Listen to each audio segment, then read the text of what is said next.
Cases on airlines. One such case was on Southwest Airlines. Southwest has an open seating policy, meaning you can sit anywhere. A woman in a hijab asked to switch seats with a male sitting at a window. She was then removed from the plane for, quote, security reasons. Another such case took place where a woman in a hijab was denied a closed can of soda. It is likely that the flight attendant was worried that she would use it as a weapon.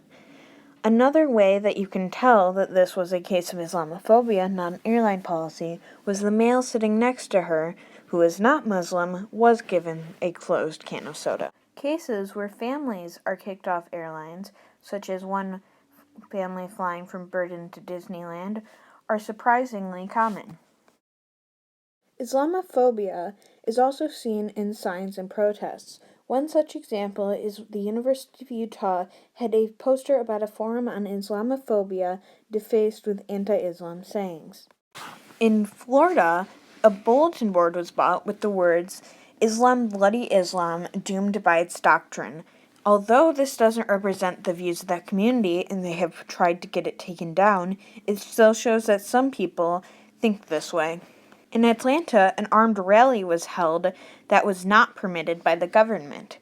The rally was anti-Islam, saying that we shouldn't accept Syrian refugees and Islam should be sent back to where they came from.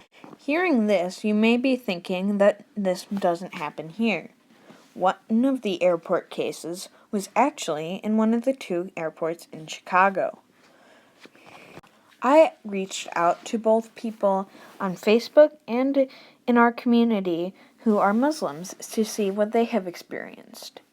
A teenage hijabi girl said that she doesn't really notice it much because she tries to ignore it, but she hears people saying things like "go home." A member of a Facebook group I am part of for interfaith peace said that one time he was talking to a coworker about religion, and the coworker found out he was Muslim, and the first thing he said was, "So you want to kill me?" This member is an adult male. An adult hijabi woman in the same group told me about several of her experiences. She told me about the business she runs and how when people dropped off confidential material to be shredded and they saw her hijab, they often came up with excuses to take their business elsewhere because they didn't trust her. Now she stays in the back so that they don't have to see her. She said she's also told to go back where she came from, and similar anti-Islam sayings. This woman works with children at schools too. She said that a lot of times they are told things about going home, or that when Trump gets elected, they will have to go home. She said that sometimes they're called ISIS as well. She told me a tale of how after 9/11, a kid shot her window with a BB gun. Thankfully, her window is double-paned and she did not have to replace it as it only pierced the outside. This goes to show that Islamophobia is everywhere, even near where you live. Many politicians and the media causing the fear of Muslims to rise and Islamophobia to increase is a problem that needs to be stopped. How people are scared.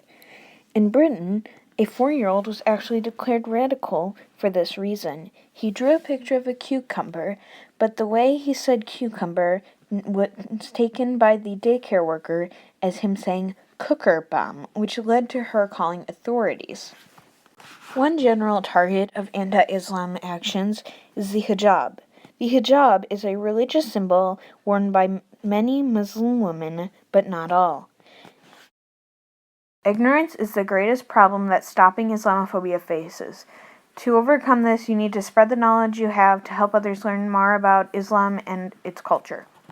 All ISIS victims are Muslim, and the majority of all Muslims don't support ISIS. Over the weekend, we saw a backlash against Muslims. Right-wing protesters stormed a vigil for the victims, screaming, "Expel Islamists," and throwing firecrackers. But they were ultimately chased away by hundreds of people yelling, "Go away, fascist." And in the past few days, we've seen even more examples of anti-Muslim sentiment. In Scotland, an Islamic cultural center was firebombed. In Canada, a mosque was set on fire. And a Muslim woman who was picking up her kids from school was assaulted by two men while they yelled anti-Muslim profanities at her. The media has also perpetuated the sentiment that Muslims as a whole should be held accountable for the attacks, like the CNN host berating a spokesperson for an anti-Islamophobia group in France. And here in the U.S., you've got presidential candidate Donald Trump, who said he'd monitor mosques and possibly even shut them down. Well, you're going to have to watch and study the mosques because a lot of talk is going on at the mosques.